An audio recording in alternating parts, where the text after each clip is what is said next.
Su gerbiamu Gediminu mes susitikome keliai suvedė, tiksliau 12 metų atgal.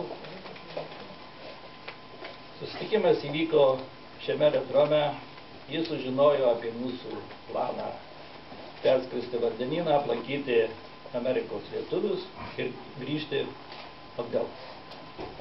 Tiesiog priėjo ir pasakė savo idėją, mes kažką panašiai galvojom, tik nedrįsom, kad taip mums pavyks, reiškia kažką tai panašaus, nes jūs, kaip žinote, Darius ir Girėnas taip pat vežė paštą.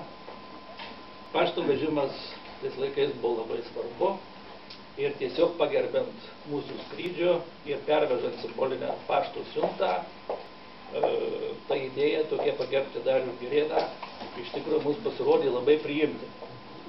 Ir Gediminas tiesiog sako, laiko buvo mažai, už savaitės aš jums pristatysiu proginius vokus, kuriuos jūs turite nuskraidinti į Ameriką, pristatyti Amerikos lietuviams, nueiti į paštą Amerikos, paimti anspaudus, grįžti į Lietuvą, tie vokai bus atspauduoti ir Lietuvos pašto ir tuo būdu tiesiog simboliškai Dariaus ir Girėno pašto vežimo visą idėją mes pagerbsime. Iš pradžių idėja, aišku, be abejonės mums patiko, bet paskui kažkokia maža abejonė, mes buvom mažai pažįstami, prieš įskrisdami turėjom daug pažadų, daug pagalbos, ne visi įvyko, tiesiog tokia maža abejonė buvo, kas ar tas, reiškia, vokų per savaitę laiko pristatymas, mums padavimas pavyks.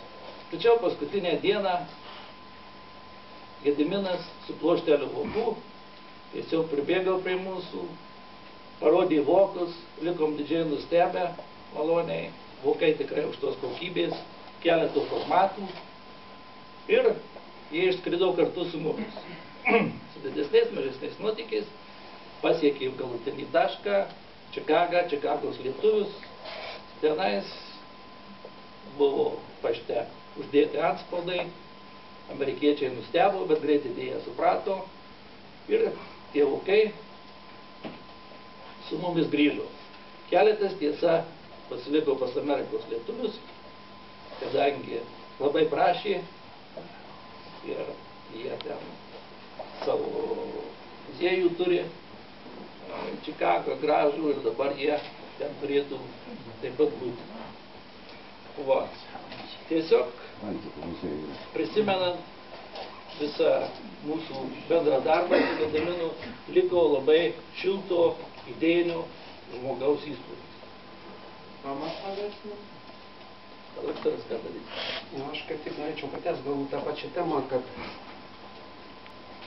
kiekvienam darbe yra svarbu gera idėja.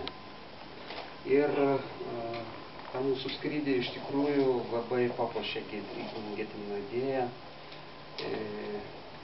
suteikė papildomą tokią aurą šilumos ir, sakykime, ypač Amerikoje jutosi, kad būtent šita dalis šito skrydžio, būtent pašto vežimo, siuntimo tikrai sudomino labai daug ką ir buvo patys geriausi atsiliepimai, palinkėjimai ir iš kitos pusės aš atsimenu Gediminą kaip labai šiltą žmogų, nors neilgai bendravom.